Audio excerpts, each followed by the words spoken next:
Sa bawat araw na ipinapahiram sa atin ng Panginoon, sa bawat sandali, ay marapat lamang na ating suriin ano ba talaga ang halaga ng buhay. At nang sa ganon ay mapagtuunan natin ang pansin ang tunay na mga mahalaga at hindi tayo mabulag o malibang ng mga hindi naman mahalaga. At dahil dyan sa usapin na yan ay muli natin na sasangguniin ang karunungan ni Solomon, tao na binigyan ng Panginoon ng napakataas na uri ng karunungan. What is really meaningful in life? Pamagat ng ating pag-aaral, lalong-lalo na sa mga kabanata at sa mga salita na nasa Ecclesiastes o mga aral, mga katuruan ni Solomon. Ama, salamat po sapagkat kayo Diyos na dakila na nagbibigay sa amin ng buhay, nagpapahiram sa amin ng lakas at ng panahon. Kinikilala namin ang buhay ay isang handog mula sa iyo na dapat naming mahalin, pahalagahan, at dapat bigyan ng kahulugan. Turuan niyo po kami kung anong tunay na kahulugan ng buhay at nang sa ganon ay hindi kami magsayang ng panahon sa mga walang halaga. We like to learn from the wisdom you have given to Solomon and partake of the knowledge that he had so that we may know the better things in life. Lead us, Father. Forgive us our sins, cleanse us, O God, from all our iniquities, make us whole, enable us to see you, empower us to understand you, lead us to obey you. We commit this time to you, Father. May you be our speaker. Protect us from all evil men and evil spirits. Protect us from all work that may hinder your blessings to us. And we thank you for every blessing, every protection, every care and provision that you give us. Habang kami ay nasa presensya ng iyong makapangyarihang persona o Diyos, nawa pagpalain mo rin ang mga mahal namin sa buhay na hindi namin kasama ngayon. Kayo pong aming maging kaaliwan, lakas, at kayo ang aming maging liwanag. Sa ngalan ng Panginoong Hesus, ito pong aming dalangin, Ama. What is really meaningful in life? At tayo po yung magbabasa ng Ecclesiastes at napakahalaga na isipin ang mga bagay-bagay. Ecclesiastes chapter 2 verses 1 to 3. The words of the teacher, son of David, king in Jerusalem. Meaningless, meaningless, says the teacher, utterly meaningless. Everything is meaningless. What does man gain from all his labor at which he toils under the sun? So this first chapter of Ecclesiastes and first few words give us an insight into the thesis, the theme that Solomon wanted to discuss in his whole book, comprised of 12 chapters. Napakarami daw mga bagay ang walang kabuluhan at hindi naman napapansin ng mga taong ito'y walang kabuluhan. People usually labor for big things. Pinagpapaguran natin, livelihood, our causes and wars and battles, projects, making a name, discovery, tasks, missions, malalaking mga bagay. And yet people also labor for small things. Sometimes rearranging furniture, arranging a cabinet, na matapos kang mapagod, maghapon ang ka-arrange, ganun din naman ang ending. Napagod ka lang, setting a table, etc. And people really exert a lot of effort doing such things, but not always getting what they want.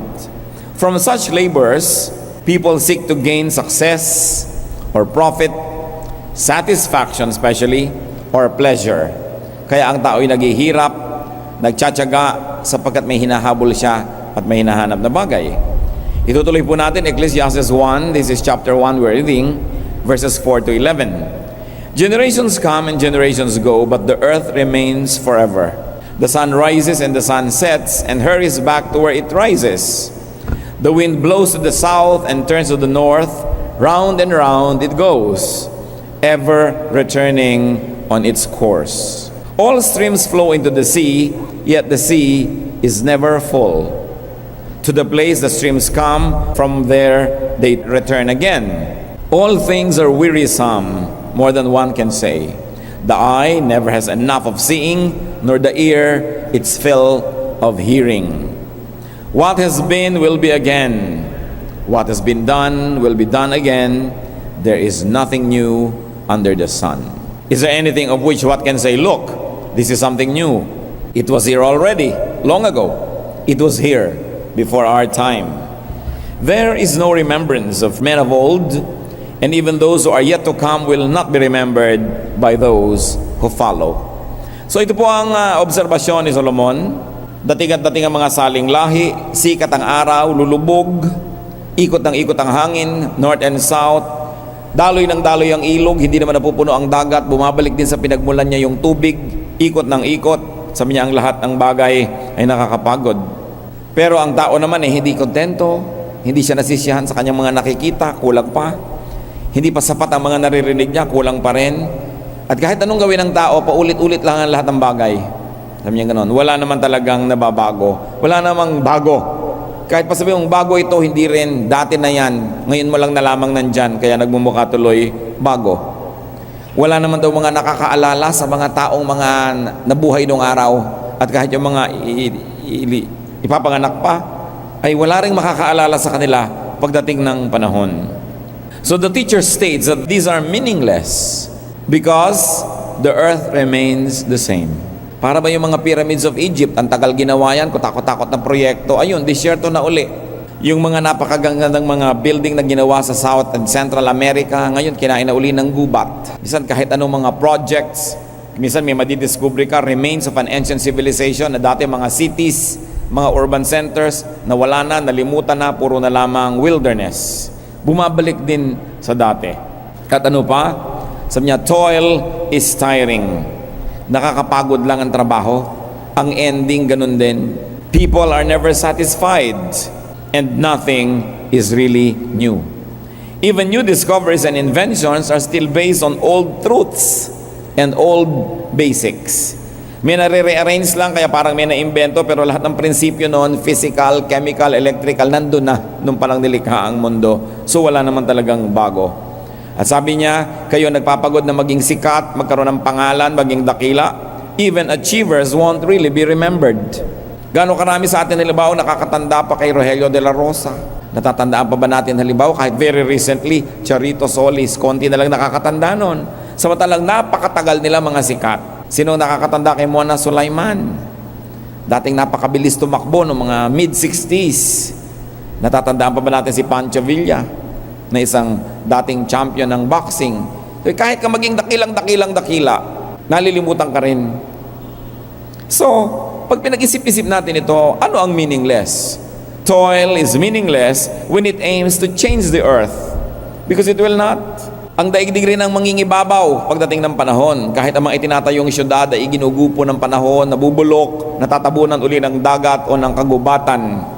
Toil is meaningless when it aims to defy time, to defy the seasons and life cycles, kasi hindi ka magwawagi kahit ano pang gawin mo.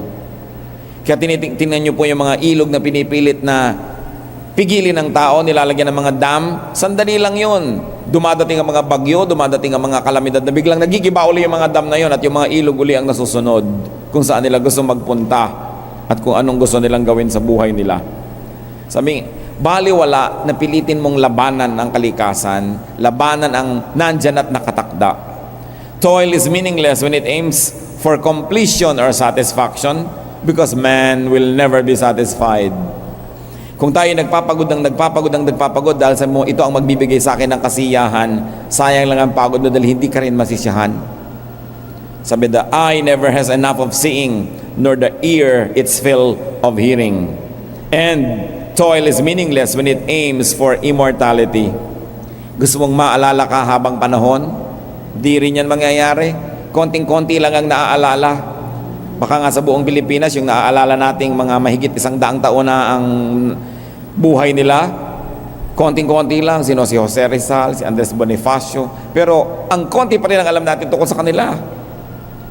Gano'ng karami ang maaalala. So sabi, kung nagpapagod ka para ka lang maging sumikat, ay walang mangyayari, sayang lang yung pagod mo, huwag ka lang magpagod. Kasi makakalimutan ka rin, maaalala ka lang sandali. Mga artista nga ngayon, hindi ba kilala mo lang 1 linggo o 2 linggo dahil sa susunod na linggo may iba na namang artista. So, you're as good as your last performance. Hindi naman sa mga masama na magpasikat o pasikatin mo sa sarili mo, maging hanap buhay mo yan. Pero kung hinahanap mo talaga yung matagal na pagiging sikat, matagal na satisfaction, ay mabibigo ka lang. Sinasabi ni Solomon, it is meaningless. Kahit nga yung pagkabusog, kumain ka ng pagkarami-rami sa eat all you can, talagang mang sulitin mo ang lahat, pati tapon ng mga bote kainin mo. Bukas, gutom ka na naman eh. Kahit anong gawin mo sa iyong kuko, ayos ka ng ayos. 2-3 araw lang, tungkab-tungkab na uli yan. Tabi-tabingin na naman yung daliri mo. Diba? Tingnan niyo ang inyong sarili, kahit gaano kayo kaayos. Subukan nyo lang mga 3 araw na walang kuryente. Mukha ka na naman bagong baba sa puno. High maintenance sa mga bagay na sabi ko, ang hinahanap ninyo, yan ako, walang mangyayari. Yung gusto mo yung bata, laging malinis, dudumi yan. Yung bahay mo, kahit anong gawin mo ayos, gugulo yan. Sabi, huwag mong patayin ang sarili mo sa mga bagay na di naman talaga nagtatagal at walang katuturan. So mga kapatid, tayo po ang dapat mag-isip kung anong application nito sa ating buhay. Ano mga pinaggagawa natin na ginagawa natin para tayo maging bida, maging sikat, maging malakas, maging ganito. Hindi rin yun na magiging ending nun. Mabubura rin yun. Anong ginagawa natin para tayo masyahan? Pagod na pagod tayo para masyahan. Pero nasisiyahan ba talaga ang tao? Honey, mag-abroad ka naman kahit 2-3 taon lang para makabayad tayo ng utang. O, nag-abroad. Nung nakabayad na ng utang, uy, meron palang dito, mahuhulugang lote. O di, mga 5 taon ka na lang dyan, magkakalote na tayo. So, syempre, pagkatapos ng lote, tatayuan mo ng bahay. At dahil yung loteng nabili, kasing layo ng bundok, tralala, kailangan mo ngayon ng kotse.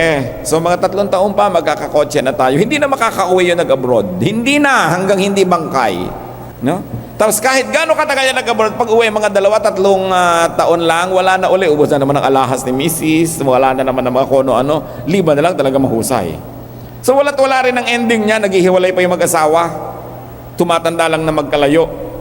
Lumalaki lang mga bata na hindi nakakasama ang mga magulang. Ang point is, if you have to go abroad to really survive, you must set limits. Dahil hindi ka na masasatisfy kahit kailan. Pag sinabi natin, uy, nakasave na ako ng ganito kalaki, pero wow, pagka 2 taon pa, ganito pa yung masasave natin. Talagang hindi ka na makakawi. So don't do anything and don't work too hard to be satisfied. Because at the end of the day, you will never be satisfied anyway. Kung gusto makipagtalo kayo kay Solomon, the wisest man that ever walked the face of the earth. Sabi niya, no, there is no satisfaction in life. Kaya mga tao, hindi ako satisfied. Welcome to the club. Akala mo ba may taong satisfied? Lagit-lagi may kulang. Subukan yung kumain sa restaurant, kahit ang ganda-ganda ng in-order nyo, pagtingin nyo sa mesa ng iba, mukhang mas masarap ang in-order nila. Laging mukhang mas masarap yung pagkain sa kabilang mesa. No? Laging ganon. The sun shines brighter on the other side. So dapat tinitiyak natin, hindi natin yan ang hinahabol kasi yun ang hangin na hinahabol, hindi mo inaabutan kahit kailan. And Solomon also used his power, as we can read in Ecclesiastes 1:12-15. I, the teacher, was king over Israel in Jerusalem. I devoted myself to study and to explore by wisdom all that is done under heaven. What a heavy burden God has laid on men. I have seen all the things that are done under the sun. All of them are meaningless, a chasing after the wind. What is twisted cannot be straightened. What is lacking cannot be counted. So here, using his power, and Solomon used his power very wisely by studying life. Dahil hari, may oras, may pera, pwedeng umupa ng mga tutor, ng mga consultant, mag-research, at malaya siyang gawin ang gagawin niya. Yan ang marunong na tao. Ginamit ang karunungan para mag-aral. Ginamit ang kapangyarihan para mag-aral. Kasi kung meron kayong kapangyarihan, halimbawa, anong gagawin niyo mga kapatid? Kung meron kayong mga tig 50 million pesos, you don't have to work. What will you do? Will you still study? Yun ang ginawa ni Solomon. Nasa kanya na ang lahat, ginamit niya yung lahat-lahat ng yon para saliksikin ang kahulugan ng buhay. To study the dynamics and intricacies of life.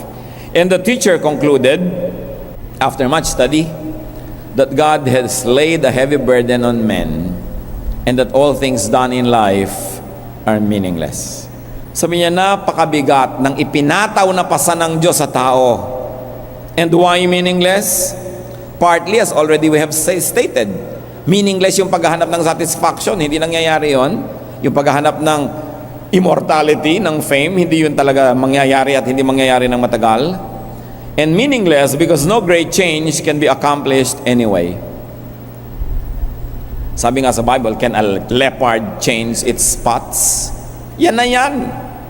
Papagurin mo lang ang sarili mong pilitin baguhin ng mga bagay, samantalang pwede mo nalang enjoyin. What is twisted cannot be straightened. What is lacking cannot be counted. And why is life a heavy burden from God? Probably because God made His Spirit, which is great, reside in flesh, which is weak. Kaya napakabigat ng kalagayan ng tao, sapagkat ang kanyang pagkalupa ay humihila sa kanya pababa sa lupa, at ang Espiritong ibinigay sa kanya ng Diyos ay humihila sa kanya pataas. Lagi siyang may pagdadalawang loob, lagi siyang may pagtatalo ng isip, at bihirang-bihira na totally pinaniniwalaan niya ang ginagawa niya. May ginagawa siyang mali pero hindi siya naniniwala doon, pero nag-enjoy siyang gawin yon. Meron siyang gustong tama, hindi niya magawa, at iba ang nagagawa niya. Laging nahahati ang loob, because man will aspire for great things, but his earthly nature will limit him. So marahil ay sinasabi rin ni Solomon, kung gusto niyo maging talagang great, mabibigo lang kayo. Why don't you just be good? Napakaraming tao isinasangla ang kaluluwa sa impyerno, maging sikat lang, maging dakila, maging malaking tao, maging mayaman, maging makapangyarihan. And at the end of the day, nalulungkot din naman yung nasa palasyo. Nalulungkot din yung maraming pera. Nalulungkot din yung maraming pagkain. Sabi niya, huwag niyong pag-aksaya ng panahon yan. Papunta pa lang kayo, pauwi na ako. Meron pa bang yayaman kaysa sa akin? Sabi ni Solomon, mas magiging marunong kaysa sa akin, mas magiging makapangyarihan kaysa sa akin. Ako na lahat yan. So makinig na lang kayo sa akin. Papunta pa lang kayo, pauwi na ako. Walang kwenta ang mga pinagsisikapan nyo. Ecclesiastes 1:16-18. I thought to myself, look, I have grown and increased in wisdom more than anyone who has ruled over Jerusalem before me. I have experienced much of wisdom and knowledge. Then I applied myself to the understanding of wisdom and also of madness and folly. But I learned that this too is a chasing after the wind. For with much wisdom comes much sorrow. The more knowledge, the more grief. Sabi niya, o sige, nagpakarunong-runong na ako. At alam niyo, na-discover ko, ang habang rumurunong ang tao, lalo lang siyang lumulungkot. Sapagkat napakarami mong nalalaman na nakakalungkot naman talaga. So Solomon could credibly make conclusions about life because he has reached the farthest in terms of knowledge. Also in terms of applying knowledge and wisdom more than his predecessors. At sa pamamagitan ng paghahanap ng kahulugan ng buhay, sinikap din niyang unawain ang kahangalan, ang mga kaululan ng buhay. Sabi niya, I also tried madness and folly. So, hindi mo masasabing, one track mind ka lang naman, isa lang ang naranasan mo. Sabi niya, sinuri ko rin ang lahat ng bagay na yan. Bagamat hindi naman ako iniwan ng aking katinoan, pero sinuri ko ang lahat ng uri rin ng mga kahangalan. At sasabihin ko sa inyo, pareho rin ang karunungan ng kahangalan. Wala rin inuuwing mabuti yan. From such enterprises, Solomon learned that it was also meaningless. It was also burdensome because wisdom brings sorrow. The more knowledge, the more grief. Kita nyo, yung wala kayong kamalay-malay sa ginagawa ng asawa nyo, masaya kayo. Nung umpisa nung nalaman nyo mga pinaggagawang himala, lulungkot na kayo. Kaya sabi, better by far you should forget and smile than that you should remember and be sad. Nakakalungkot lang yan, binubulat-lat mo lahat ang bulsa, tinitingnan mo lahat ang resibo, lungkot ang hinahanap mo niyan. Bihirang-bihirang sasaya ang nakita mo dahil nakita mong nakasulat ang mga initial mo doon sa papel. Naku, kung ano-anong makikita mong mga lihim-lihim. Bakit ka nagbubuklat ng mga mababantot ang mabubuklat mo?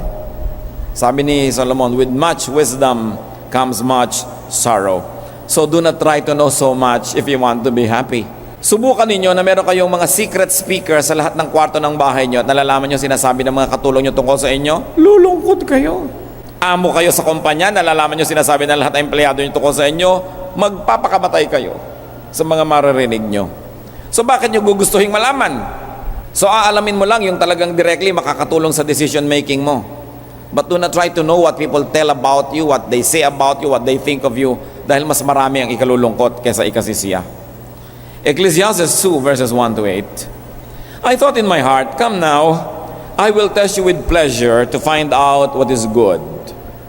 But that also proved to be meaningless. Laughter, I said, is foolish. And what does pleasure accomplish?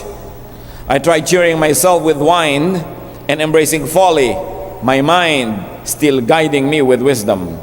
I wanted to see what was worthwhile for men to do under heaven during the few days of their lives. Sa inyo maiksi ang buhay, gusto kong malaman kung ano ba talagang dapat nagagawa bago ka mamatay. So sinubukan ko rin ang mga kahangalan, ang mga kalokohan sa buhay. Pero hindi ako lubos na nagpakahakal, sabi niya. My mind was still guiding me. Inaalam ko lang yan para malaman ko. Pero hindi ako talaga nagpakahangal-hangal. Sabi niya, wala rin katuturan. Iniba ko naman ang style ko. Verse 4, I undertook great projects.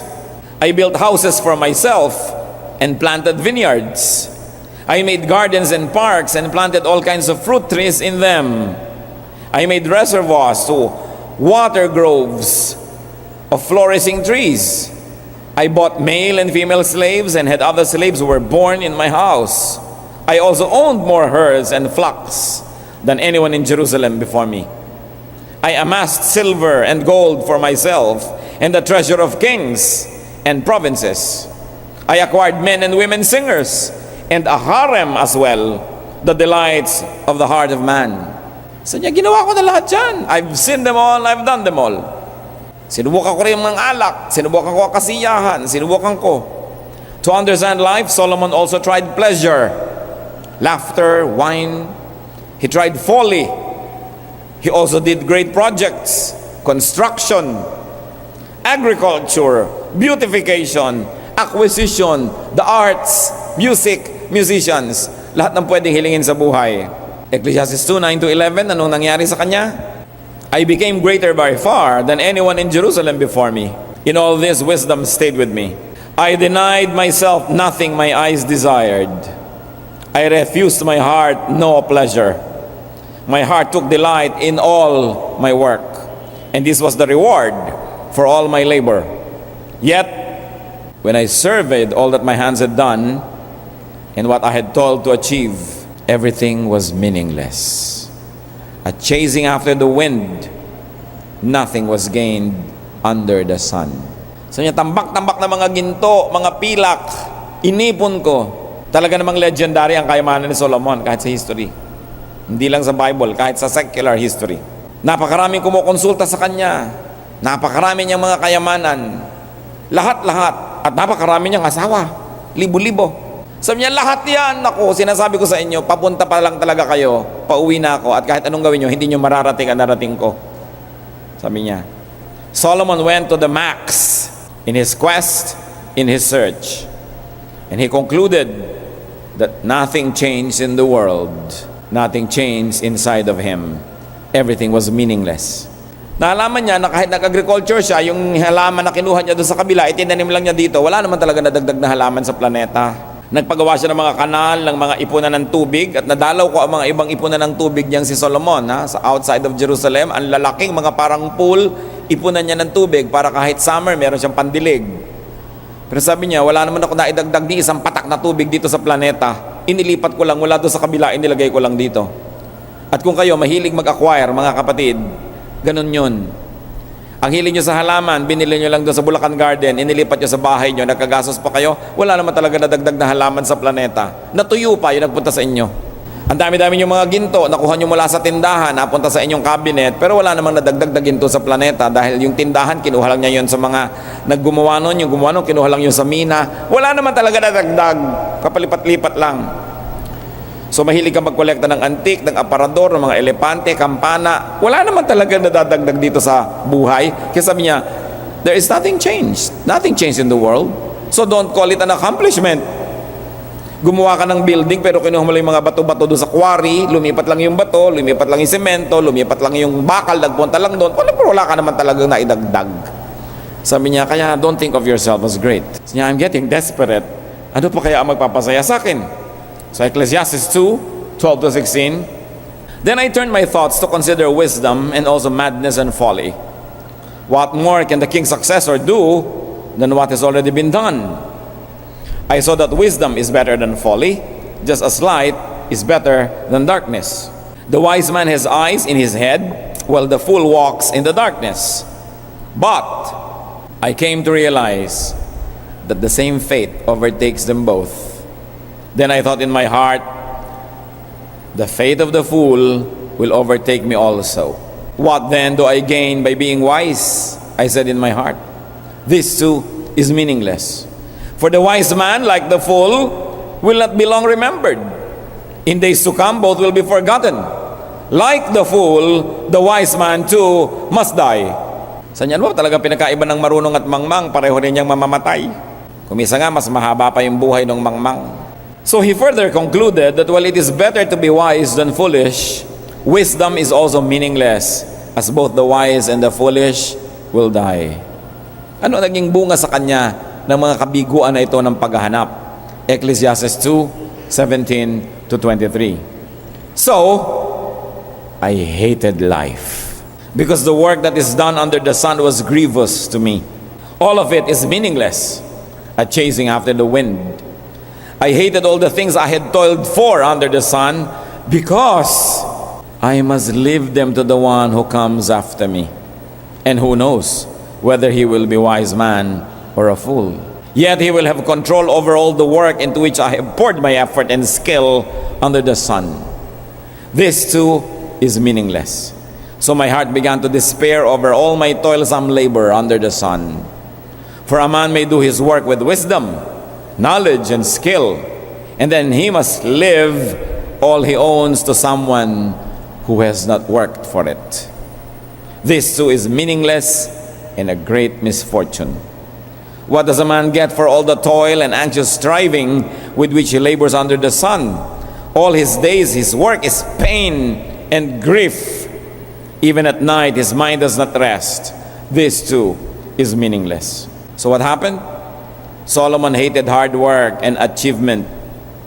Sabi niya, because you work so hard, but someone else will inherit, and someone else will benefit from the fruit of your labor. Ang daming mga tao, lalo yung mga masisipag na generation, gagasgasin ang sarili, papatayin ang katawan sa trabaho para umunlad ang negosyo, o kaya ay lumaki ang bukid, o kaya ay lumaki ang kaari-arian. At pagkatapos, pag umuunlad na yan, namumunga na ang mga puno, kumikita na ang mga puhunan, mamamatay ka na. Ang magpapasasa ngayon yung nagmana, yung next generation. Mabuti sana ng mabuti kung anak mo, mag-aasawa yung anak mo, di yung napangasawa niya ngayon, kaparte, hindi mo alam kilala tong taong ito. Hihigayan sa kama mo, titira sa bahay mo. At pag yung anak mo ay namatay bigla, yung manugang mo nagmana ng minana ng anak mo mula sa'yo, hindi mo kaano-ano, napunta sa kanya lahat. Kung ang namatay yung asawa, namatay ka, yung asawa mo nagmana, nag-asawa siya uli.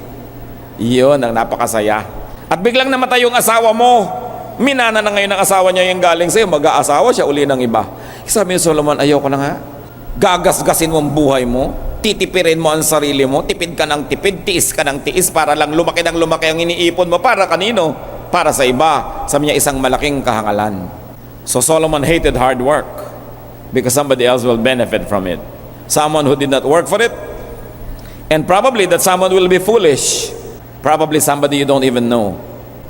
Magsisikap kang mabuti, palalakihin mong negosyo, halos hindi ka kumain ng masarap, halos hindi ka magbihis ng maganda, mapapalaki mong negosyo, ang mga anak mo ngayon lalaki na maluwag ang buhay, may pagmamahal sa iyo, kaya may malasakit pa sa ipinundar mo. Pero ang mga anak mo yung magkakaanak, yung mga apo mong di ka nakilala, picture na lang, ibebenta nila lahat yan.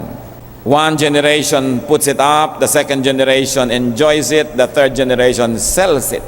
So hindi sinasabi ni Solomon na walang kahulugan na magpundar. Ang sinasabi niya, lugi ka kung puro pagpupundar at pagpupunyagi ang ginagawa mo, tas iba lang ang makikinabang. Dapat ilagay mo yan sa lugar.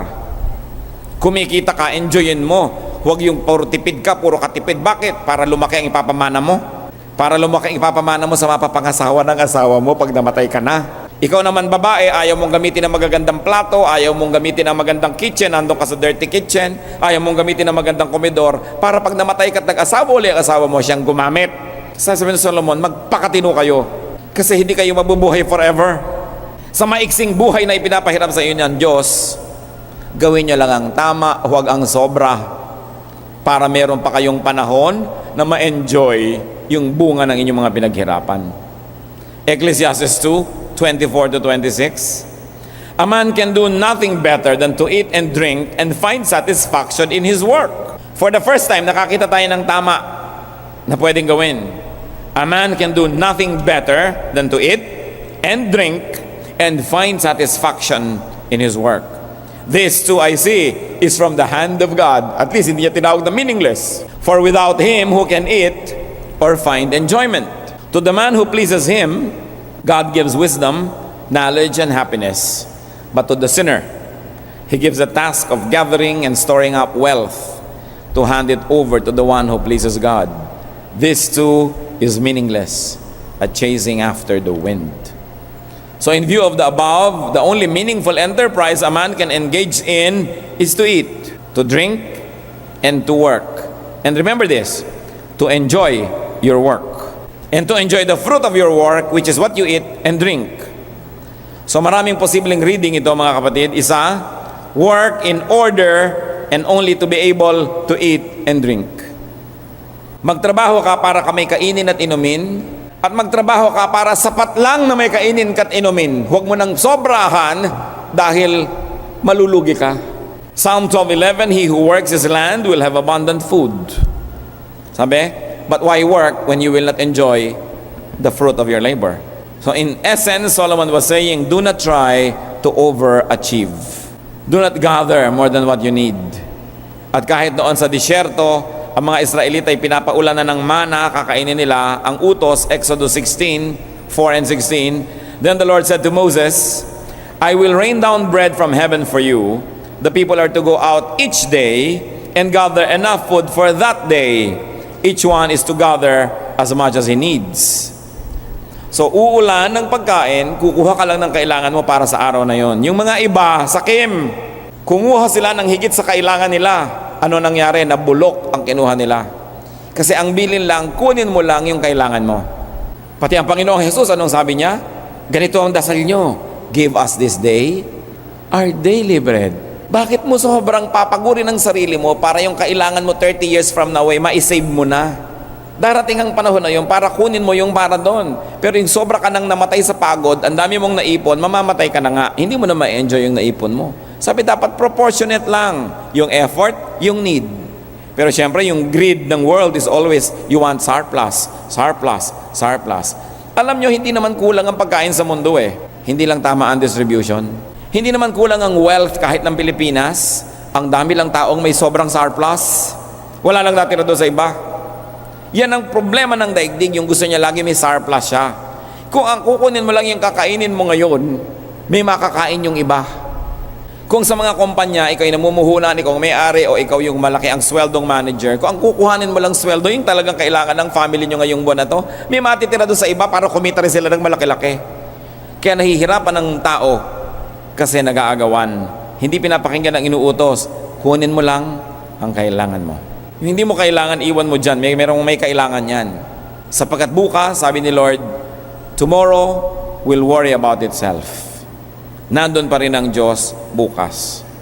So do not try to overachieve so you will have time to enjoy life. Nakita niyo yung mga bata na lagi ang nanay gustong-gustong first honor yung anak niya para akyat siya na akyat na entablado? Hindi naman masama kung likas sa bata na napakatalino. Pero yung ibang pinipilit, they never become children anymore. They never enjoy their childhood. They are robbed of their childhood because the parents want them to overachieve. Kaya merong naging bata, naging teenager, pero hindi naranasan yon kasi laging achievement, achievement, achievement. Apa-aparador ang mga medalya, ang mga tropeyo, pero walang muang sa buhay. And they were not able to enjoy childhood, and they weren't able to enjoy their youth. So, do only what must be done so you do not have to worry about leaving your wealth to undeserving people. Because the first problem is how to have wealth, and the second problem is kung kanino yan ibibigay. Alam nyo ang tao, pag above 50, above 60 na, liban na lang talagang napakasakim, naghahanap na yan ng pamamanahan. So alam nyo na kung paano kayo papapel sa mga tiya-tiyan nyo, mga ganyan-ganyan. Naghahanap na yan, kanino ko kaya ipapamana ang mga koleksyon ko ng mga pustiso. Yan. Eh, lagi kang nandyan, sa'yo mabibigay yan. Kasi, yan talaga ang susunod eh. Pag pinahalagahan niya yon, kanino naman niya ibibigay ngayon, eh, mamamatay na siya. Kasi wala na yung halaga, pag may mga rayu-rayuma ka na, lumalabo na ang iyong mata, wala nang halaga yung mga kampana, mga elepante, mga kung ano-anong inipon mong mga palayok. Wala nang halaga yan. So, ang tanong, ba't mo ngayon inubos yung youth mo na kaiipon yan? Kasi walang nagsabi sa'yo, kasi hindi mo binasa si Solomon. Sabi sa 1 Timothy 6:9, people who want to get rich fall into temptation and a trap and into many foolish and harmful desires that plunge men into ruin and destruction. Huwag yung ambisyoning maging mayaman. Ang ambisyon ninyo to enjoy the day, to work for it and enjoy its fruit, and the following day you work and enjoy its fruit, at pag tiningnan mo nagkadugtong-dugtong na pala ang haba na ng panahon, enjoy ka. Hindi yung wala kang ginawa kundi lamang sa kapwa para marami kang maiuwi, magdamot sa kapwa para hindi mabawasan yung nakasalansan mo, magkaila, magkunwaring walang-wala ka para hindi ka mautangan, tapos bigla ka rin namatay, wala rin. So ang mahalaga, enjoy food and drink. Napakabait ng Diyos, ano? Gusto niya tayo mag-enjoy and enjoy your work. If you don't enjoy your work, do the work you enjoy, but don't do something you don't enjoy, because when you enjoy your work, then you don't have to work. It's play. Mga kapatid, sino man sa inyo, may trabaho ka ngayon, hindi nyo na-enjoy, gumawa kayo ng paraan na makawala dyan at makahanap kayo ng trabahong talaga ma-enjoy nyo. Kasi araw-araw, sumpa.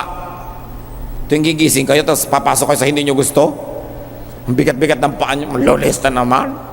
Umaga na naman. Isipin nyo ba, dapat nagpapasalamat ka, umaga na naman, pero nagrereklamo ka dahil eto na naman. So, gumawa kayo ng paraan na makalaya. Kasi, inuutos sa atin ng Diyos, 6 days you shall labor. Can you imagine what tragedy it is if you work 6 days and not enjoy it? So mga anak natin, pinapayagan dapat nating pag-aralan yung kurso nilang gusto, kung kakayanin din lang man natin. Magtrabaho ng gusto nila, hindi yung gusto natin para sa kanila. Kasi dapat sila nag-enjoy sa ginagawa nila. Dahil ang dami nating oras ang nauubos sa trabaho. 8 hours at least, nasa trabaho ka. Pag hindi mo na-enjoy yon, sayang naman ang buhay mo. If you work for 60 years, 20 years yun. Pag nabuhay kang 60 years, 20 years yung work mo. Kasi 1/3 of your life, 8 hours eh. Lugi ka. Work is not only a means, it is also an end by itself. Ecclesiastes 5:18, it is good and proper for a man to eat and drink and to find satisfaction in his toilsome labor.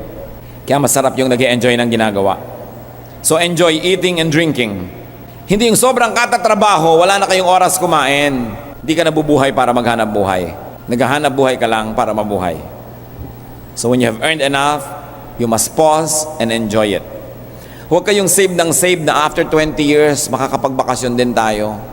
Baka sa sementeryo na yung bakasyon na yon, imbes rest in peace, rest in pieces. Kailangan bawat araw may bakasyon ka, mga 1 hour, 2 hours of enjoyment. Bawat linggo meron kang isang araw ng enjoyment, yung pangiling.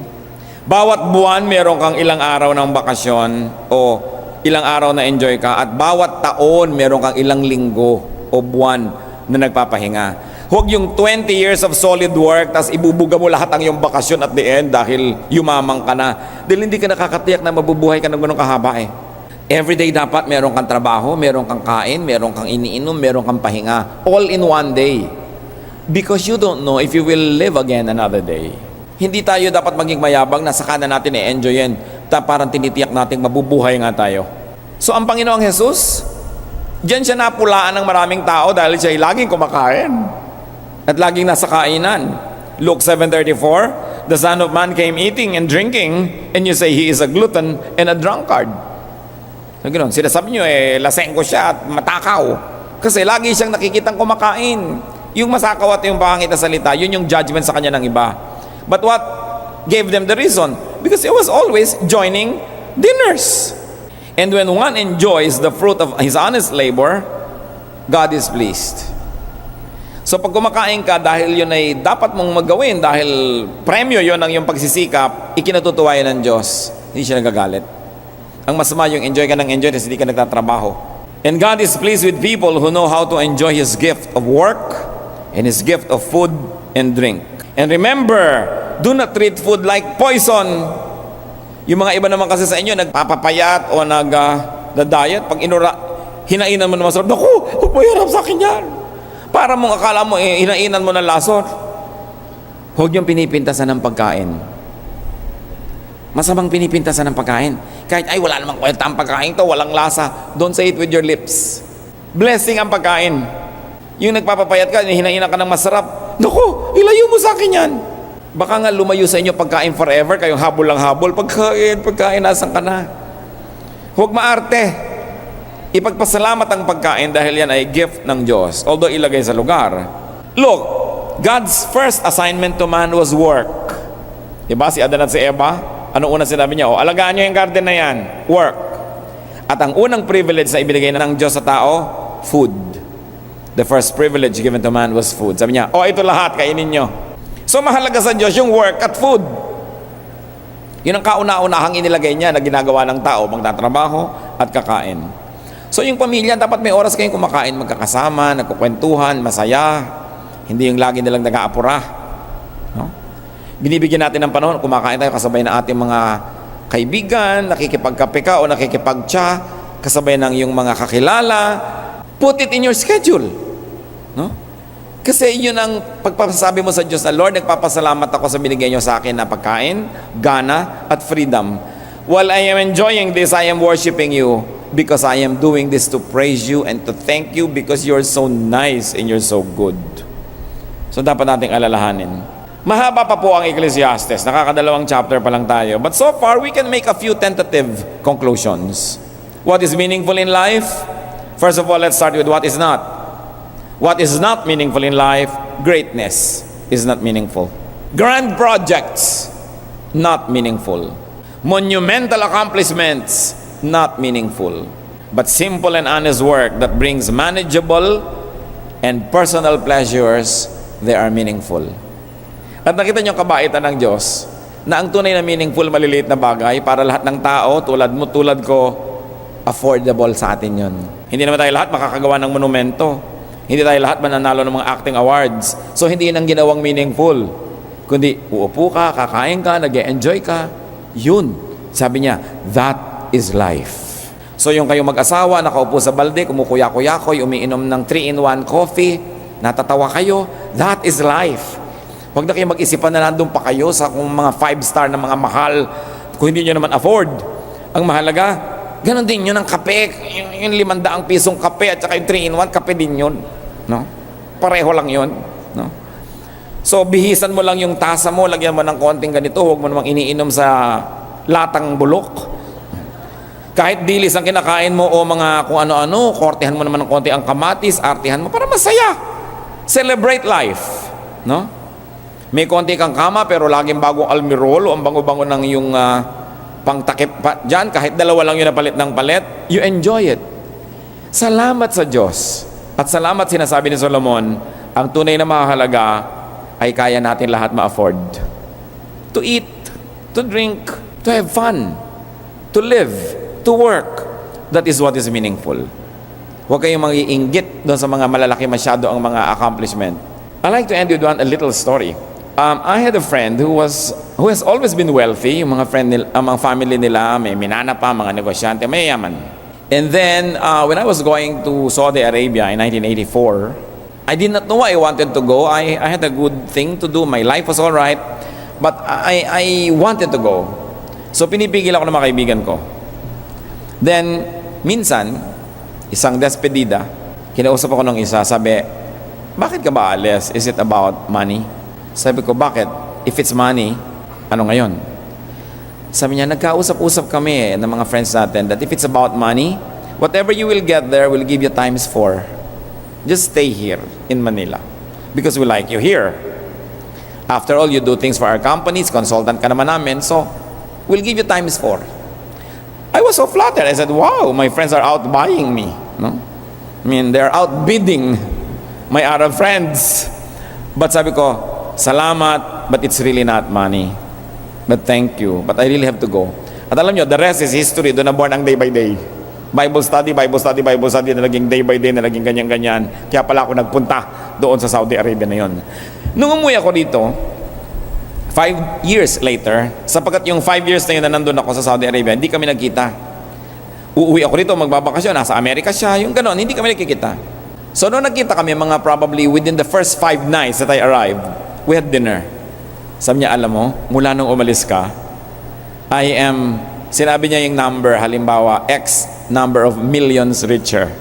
Diba sinabi niya, I am now 10 times richer than when you left. Sabi niya ganon, ganito nangyari sa amin, ganito, ganon. Ikaw, ano napundar mo? Sabi sa akin. Sabi ko, church lang naman, may reklamo. No? Dahil nagkaroon ng day-by-day system. But that wasn't the thing. The thing was, sabi ko, okay, so dumami kayamanan mo sobra. Alam ko yung bahay nila, alam ko yung buhay nila. Sabi ko, pinalakihan na ba ni mamang ang kama mo? No? Kasi sa bahay ng mamang niya, yung kama niya, ang ganda-ganda, anting, sabi niya, hindi, yun ang pinakamalaking available.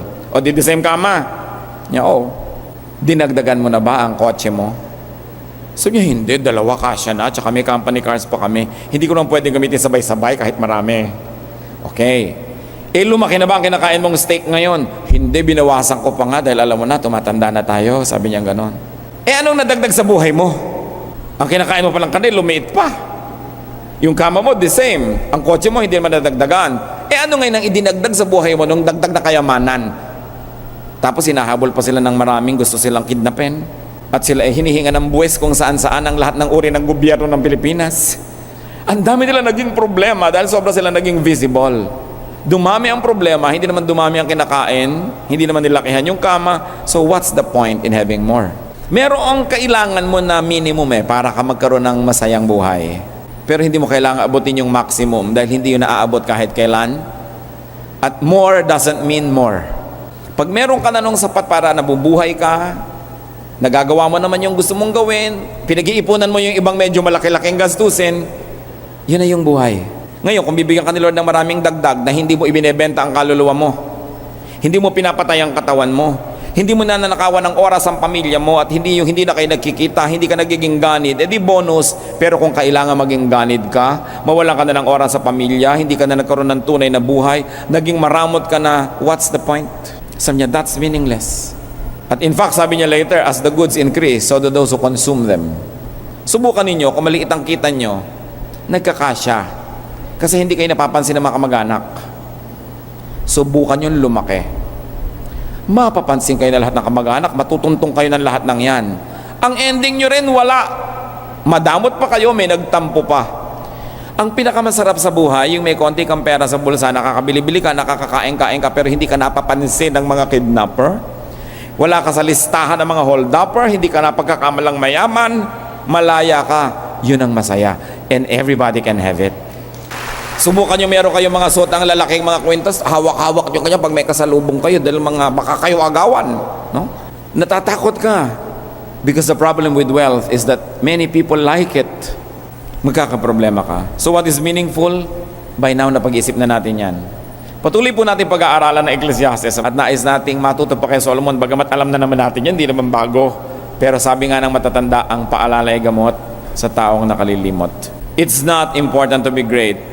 It's just important to have little fun with some people who matter to you. You don't need to be known by everybody. Nakita niyo mga artistang kilalang-kilala, nagsusuot na ng malalaking salamin para wag makilala. Mahirap yan kilala. Akala niyo gusto niyo maging sikat? Yung pagiging sikat, hinahangad lang ng hindi sikat. Tingnan nyo yung mga sikat, laging nagtatago. At ang pera, tatandaan nyo, mahalaga lang sa walang pera.